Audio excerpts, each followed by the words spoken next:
ராஜ சமூகத்தில் துக்கமாகமாய் இருப்பது தனக்கு ஒருவேளை சிரச்சேதத்தை கொண்டு வரலாம் என்றும் நெகேமியா அறிந்திருந்தான்.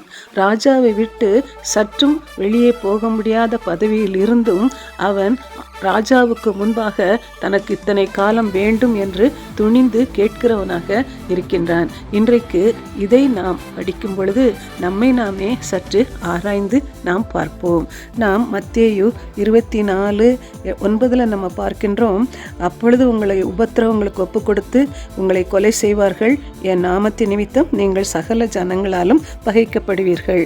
நம்மை சுற்றி நடக்கிற சூழ்நிலைகளை பார்க்கும் பொழுது ஒருவேளை நம்முடைய விசுவாசத்தின் நிமித்தம் நாம் கிறிஸ்துவை பின்பற்றுகிறவர்களாய் இருக்கிறதன் நிமித்தம் வெவ்வேறு விதமான வேதனைகள் உபத்திரவங்கள் ஆரம்பிக்கிற காலகட்டத்திலே நாம் வந்துவிட்டோம். எனவேதான் அங்கே மத்தேயு 24:9 ஆண்டவராக இயேசு கிறிஸ்து இதையெல்லாம் நமக்கு முன் அறிவித்து அவற்றிற்கு நம்ம ஆயத்தமாக வேண்டும் என்றும் அவர் சொல்லுகிறார். அது மாத்திரமல்ல, கிறிஸ்து நம்மை திடப்படுத்தும்படியாக மத்தேயு 10:19 நம்ம பார்க்கிறோம்.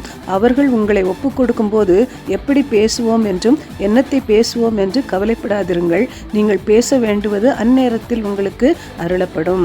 இது எந்த காலகட்டத்தில் நடப்பது? அந்த மத்தேயு 10:18 சொல்லுகிறது, அவர்களுக்கும் புறஜாதிகளுக்கும் சாட்சியாக என் நிமித்தம் அதிபதிகளுக்கு முன்பாகவும் ராஜாக்களுக்கு முன்பாகவும் கொண்டு போகப்படுவீர்கள்.